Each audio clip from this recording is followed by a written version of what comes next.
and to invite him to address the Assembly.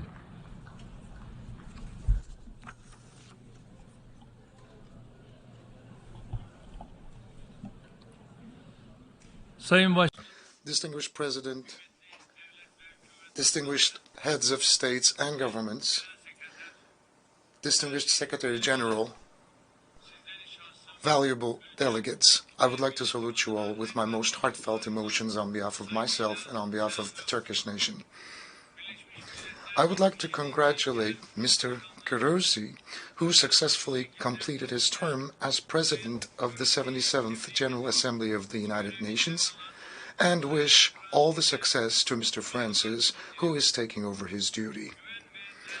I hope that the 78th General Assembly, convened with a team of trust and solidarity, will be a blessing for the entire human race. Unfortunately, it's not possible to draw a more optimistic picture of the future of our world compared to the assessments we had carried out over this podium here last year.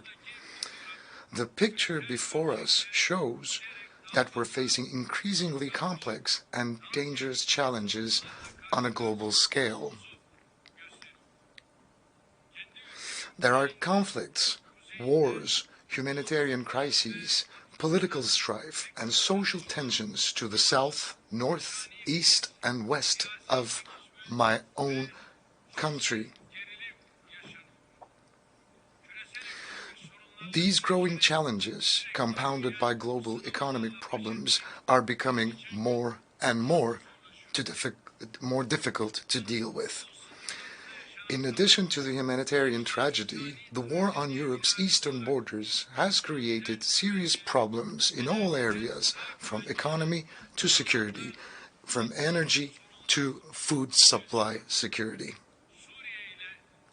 Terrorism, which is used as an instrument of proxy wars in Syria, North Africa, and the Sahel region, is causing irreparable damage to the increasingly fragile international security climate.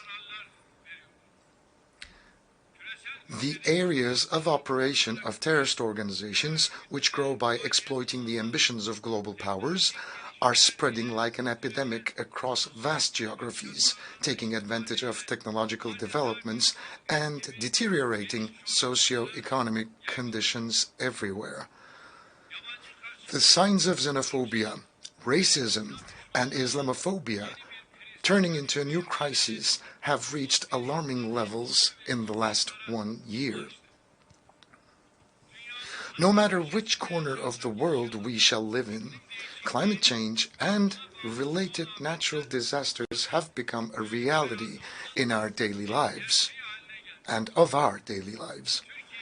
On the morning of February the 6th, 2023, Turkey faced, in the words of the Secretary General, quote, one of the biggest natural disasters of the century, both in terms of its magnitude and the area it affected. It's impossible for us to forget the sincerity of the international community, including that of the United Nations, in responding urgently to our appeal for help, the self-sacrificing efforts, and the generous support provided to our country. The friendship shown to our country on this very dark day, when more than 50,000 people have lost their lives and 850,000 buildings were destroyed, and cities sheltering millions of people were virtually leveled to the ground, was an important source of consolation for us.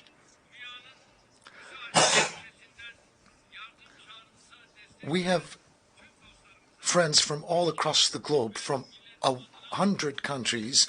I would like to thank you sincerely for the helping hand you have so generously extended to us. Our efforts are underway in an uninterrupted fashion in order to reconstruct our destroyed cities and the buildings in there.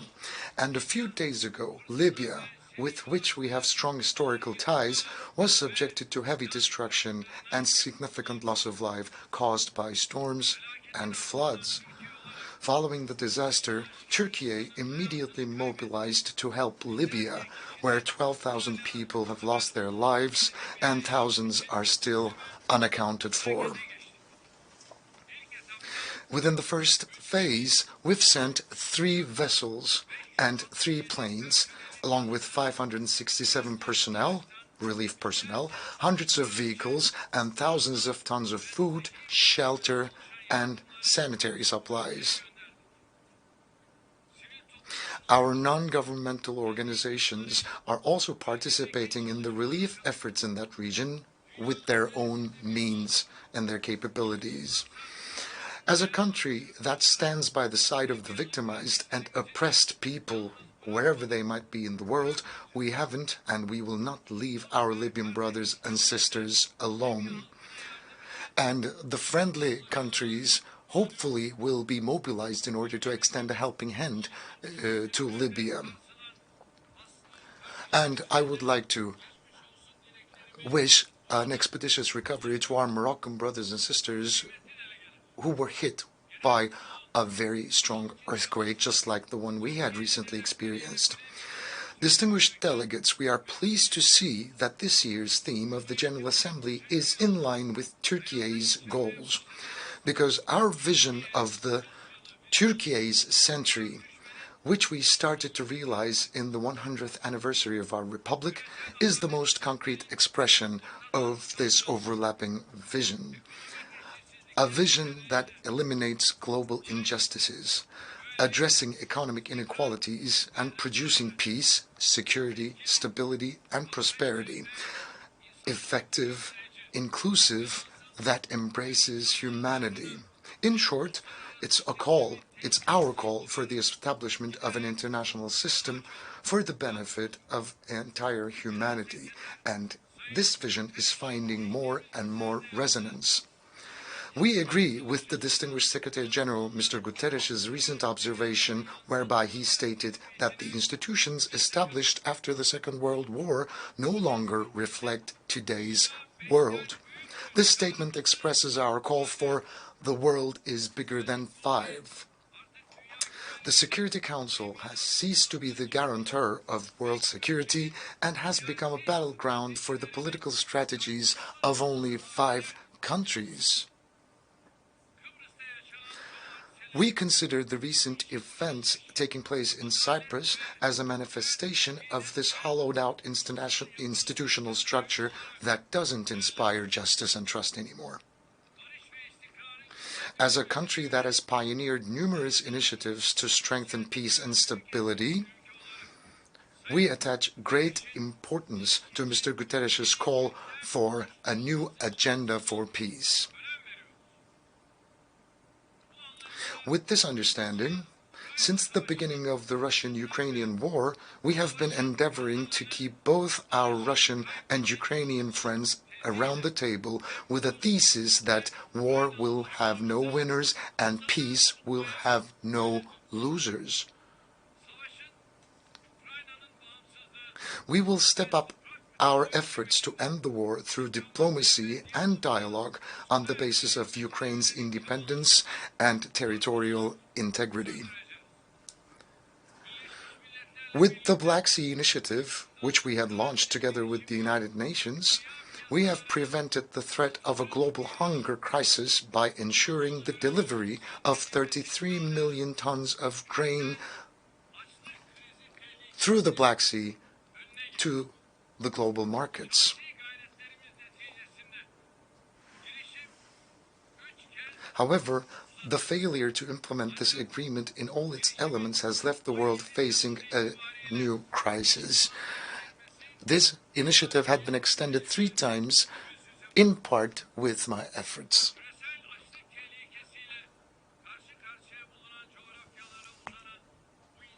This humanitarian bridge that extends to the countries that are in dire need will hopefully benefit from our arrangements and from our negotiations. We have a new plan whereby another 1 million tons of grain will be released to the countries in dire need around the world. Our aim is to make the greatest possible contribution to the world peace and prosperity in the face of the conflicts around us. The humanitarian tragedy in Syria is now marking its 13th year, and it's worsening the living conditions of everyone in the region, regardless of their origin and their faith. We are the only country to take a principled, constructive, and a fair stance against developments that threaten Syria's political unity, social integrity, and economic well-being.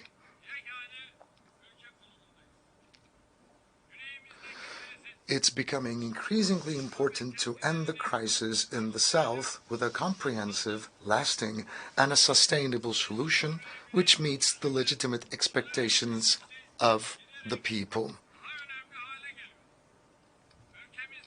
The devastating impact of the February 6th earthquakes, which affected 14 million people in our country, was also deeply felt in Syria.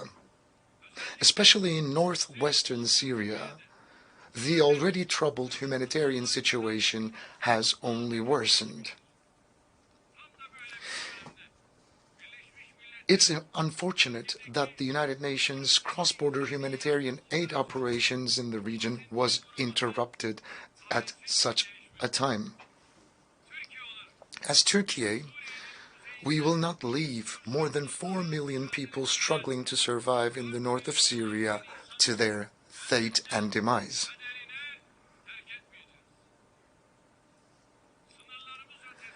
As the construction of the settlements we lead beyond our borders are completed, we will continue to encourage the return of the refugees in our country to these settlements.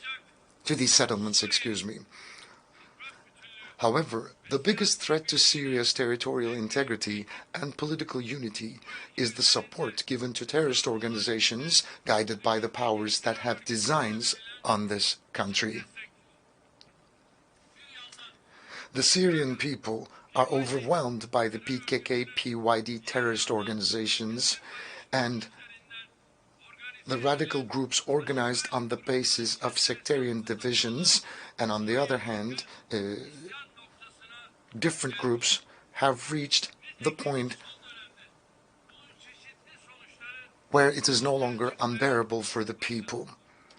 As a matter of fact, various consequences of this have started to emerge recently. Iraq, another neighbor, is also making sincere efforts to overcome the internal and external challenges it faces. We act with an understanding that strengthens Iraq's political unity, territorial integrity, and reconstruction efforts, and we do not discriminate between the constituent elements of the country. As the countries of the region, the path to development will be established so that the regional integration will be ensured. The games of those who cling to the Daesh excuse every time they're in trouble in the region have now been all but exposed. As the leader of a country that has actually fought the biggest battle against Daesh, inflicted the biggest losses on this organization, and knows the realities in front of and behind the problem, I want to speak very clearly and frankly. We are sick and tired of the hypocrisy of those who use Daesh and similar organizations as a front to their own political and economic interests in the Middle East, North Africa, and Sahel, but especially in Syria and Iraq. We're tired. The threat in these regions is not only confined to Daesh. The real threat is the terrorist organizations, paramilitary groups, mercenaries, and local elements that are used and that are being nurtured as tools of proxy wars. And whoever pays the highest price will use these elements. Despite this reality, countries that continue to work with terrorist organizations for their own political and economic interests have no right to complain about terrorism and its problems as an extension. In such a world, no one is safe, whether they live right next to a conflict zone or far away on the land surrounded by oceans. Nobody can be safe. That's why we say that under the auspices of the United Nations, we must rapidly restructure the institutions charged with ensuring the security, peace, and prosperity of the world. We must build a global governance architecture that is capable of representing all origins, beliefs, and cultures in the world with its geography and demographies. In conclusion, we say once again, with all of our hearts, the world is bigger than five, and a fairer world is possible.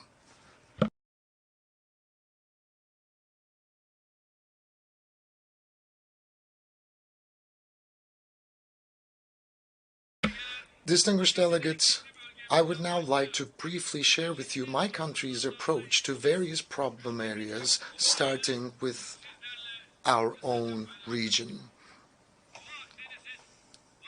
The transformation of the Eastern Mediterranean into a sovereign region of peace, prosperity, and stability will only be possible if the rights and the law of all parties are respected. We have no eyes on anybody's rights, and we do not and will not allow anyone to ignore our rights. This is the 60th anniversary of the emergence of the Cyprus question. The Turkish Cypriot side has always made sincere efforts to find a just, lasting, and sustainable solution to the Cyprus issue. It is a widely accepted fact that this solution can no longer be realized on the basis of the federation model. That's why we invite the international community to recognize the independence of the Turkish Republic of Northern Cyprus and to establish diplomatic, political, and economic ties with this country. We also expect the United Nations peacekeeping force on the island to observe meticulously the impartiality it is obliged to display.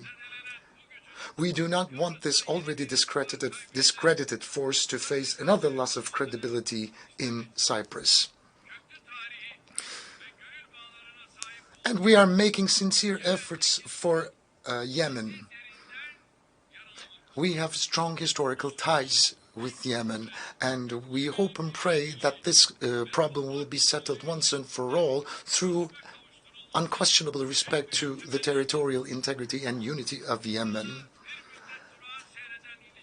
Our relations with Egypt used to be a little stagnant for a while, but we have recently entered an era where the relations are developing quite expeditiously, and our relations are growing on the basis of mutual interests and benefits. It's very important to mention also that in order for peace to reign in the Middle East, the Palestinian-Israeli conflict should be brought to an eventual solution. We will continue to support the Palestinian people and state in their struggle for their legitimate rights under international law. If I need to repeat once again, without the realization of an independent and geographically integrated Palestinian state based on the 1967 borders, it is difficult for Israel to find the peace and security it seeks in that part of the world. In this context, we will continue to pursue respect for the historic status of Jerusalem, in particular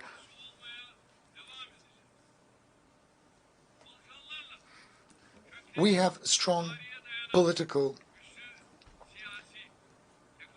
economic, and humanitarian ties with the Balkans, going back in history, and we are working hard on bilateral, regional, and international platforms to ensure stability in this critical region of Europe and to resolve the disputes through dialogue. We actively support the process for the normalization of relations between Kosovo and Serbia, which have been strained recently. The increasingly complex nature of regional and global challenges points to the need for Turkey and European Union relations to move forward on a healthy basis more than ever before. We expect the European Union to quickly start fulfilling its long-neglected obligations towards our country. Especially the ambiguous attitudes against Turkey should be stopped once and for all. Latin America and the Caribbean is another region where we are mobilizing all elements of our humanitarian foreign policy and where our ties of friendship are getting stronger day by day. In the forthcoming period, we aim to transform these relations into a Turkey, Latin America, and the Caribbean partnership policy. On the 60th anniversary of its establishment, the African Union is a monumental symbol of the continent taking its destiny into its own hands and standing up. The process that started with the will to find African solutions to African problems has turned into one of the most important developmental projects in the world. To accompany Africa on this path, we have crowned our ties of friendship with the continent with a strategic partnership.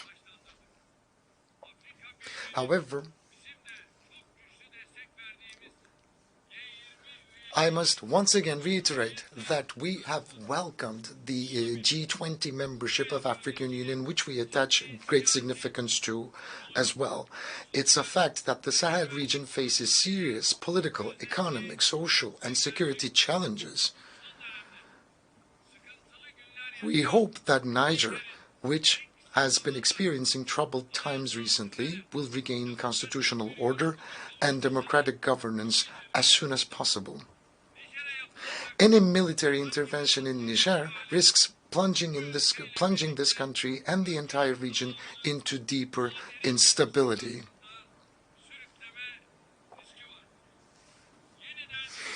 Our Asia Anew initiative has become a symbol of our will to further advance our relations with Asia, our ancestral homeland, on the basis of mutual benefit and common priorities. We have a historic opportunity to build peace, tranquility, cooperation in the South Caucasus. To seize this opportunity fully, we have launched a process with Armenia aiming at good neighborly relations and a full normalization. In the same spirit, we have supported the negotiations between Azerbaijan and Armenia from the very beginning. However, Armenia is not taking the utmost opportunity of this historical chance. We expect a comprehensive peace agreement to be signed between the two countries as soon as possible, and promises to be quickly fulfilled, especially the opening of the Zangezur corridor. And Karabakh is the territory of Azerbaijan. Any other status imposed will never be accepted.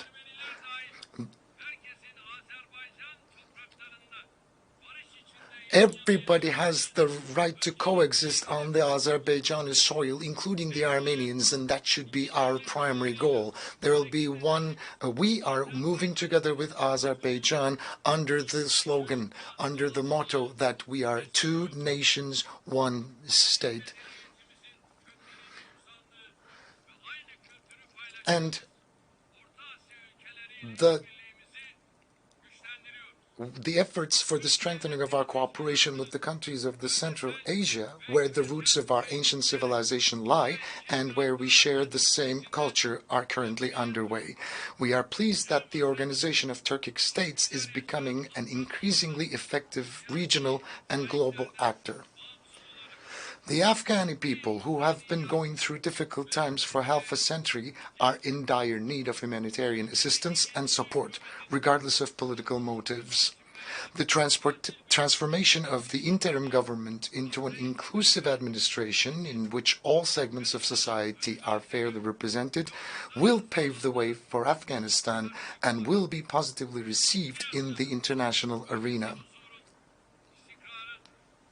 Another development that will pave the way for regional peace, stability and prosperity in South Asia will be the establishment of a just and lasting peace in Kashmir through dialogue and cooperation between India and Pakistan.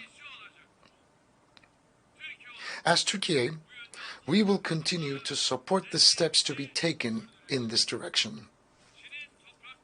We emphasize at every opportunity that we respect China's territorial integrity and sovereignty.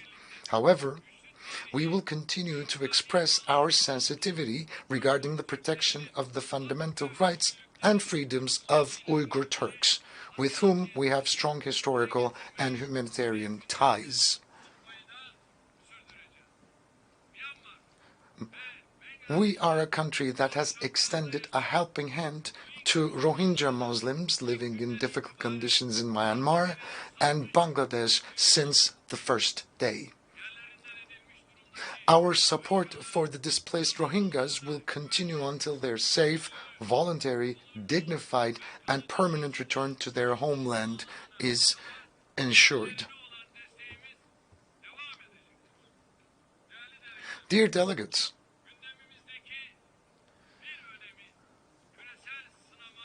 our goal of continuously improving relations with our neighbors as well as with our friends in more distant geographies is an essential manifestation of our quest to respond more effectively to global challenges. And energy supply security is an important issue in the global agenda, and we have carried out significant investments in the last 2 decades in order to depend on our own means. Energy should no longer be used as an instrument of hostility, but energy should be a vessel for solidarity and cooperation. So within this framework, from the Black Sea to the Balkans, from the Caucasia to many different parts of the world, we have always prioritized cooperation and solidarity.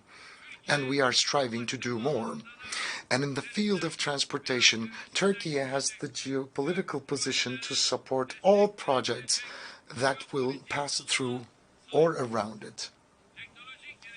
Technological innovations should be seen as an opportunity to solve global and regional challenges, not as a trump card to increase competitiveness.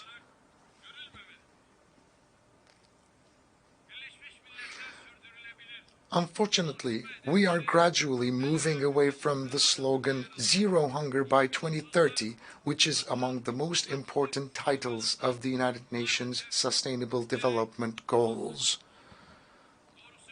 In fact, we find it difficult to accept hunger as an issue, as an unsolved problem here in the 21st century.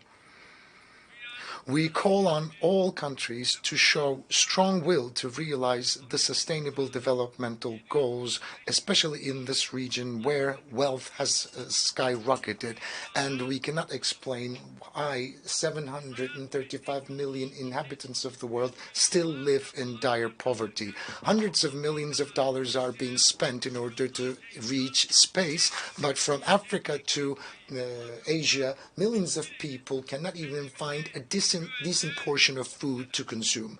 So long as that is the situation, none of us can be safe. So, as I've said before, all countries should demonstrate a strong will in order to realize sustainable development goals. We are one of the most generous countries of the world in terms of development aid, and we have the right to launch this appeal. The global climate change is another issue that I'd like to touch upon. It's becoming increasingly difficult to limit the global temperature rise due to climate change to 1.5 degrees Celsius. One of the conditions for this is financial and technological support for the efforts of developing countries that is needed. Food security is one of the main areas affected by climate change.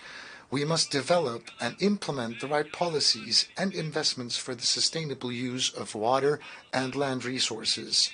We cannot bequeath to our children a world plagued by pollution caused by unconscientious consumption and depleted natural resources.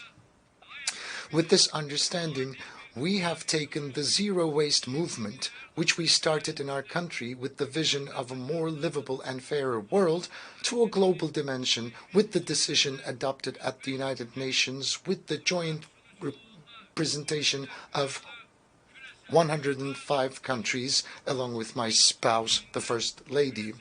Yesterday, we have signed the Goodwill Declaration on Zero Waste at the Turkish mission yesterday evening. We hope that our zero waste targets will contribute to combating climate change and achieving sustainable development goals. So I would like to kindly invite all the countries, the international organizations, and the NGOs to support the zero waste movement globally. Especially the developed countries are suffering from racism as if it were a plague, along with xenophobia, Islamophobia, and it's become unbearable and it has reached intolerable levels. Hate speech, polarization, and discrimination against innocent people leave no conscience untouched around the world. Unfortunately, populist politicians in many countries continue to play with fire by encouraging such dangerous trends.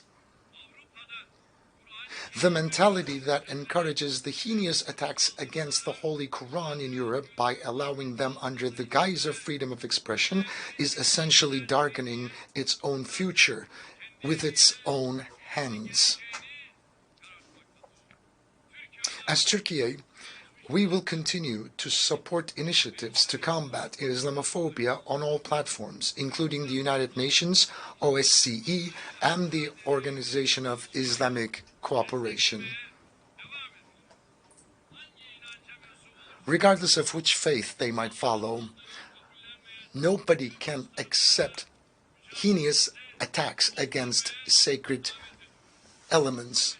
And I would kindly ask all the brotherly nations to support and follow these developments around the world. Combating all these challenges, each of which I have tried to touch upon in a few sentences, is our common responsibility. And we can fulfill this responsibility only through effective cooperation and solidarity. Quite recently, we believe that the ancient values that make humans what they are being eroded. These attacks are threatening prosperity and welfare of entire world, and we have family at the core of our endeavors that we need to protect and that we need to save. Saving families will mean saving the future of the entire human race. The global impositions are on the rise in an unprecedented fashion. That's why I would kindly ask all of the member states to support the family institution and protect the family institution. As the Republic of Turkey, which celebrates its 100th anniversary this year, we will continue to take steps towards peace, prosperity, and security for all, for the benefit of the entire human race. I hope that the work of the 78th session of the United Nations General Assembly will strengthen the spirit of global cooperation and solidarity. And on this occasion, I will also take a moment to mention that the recent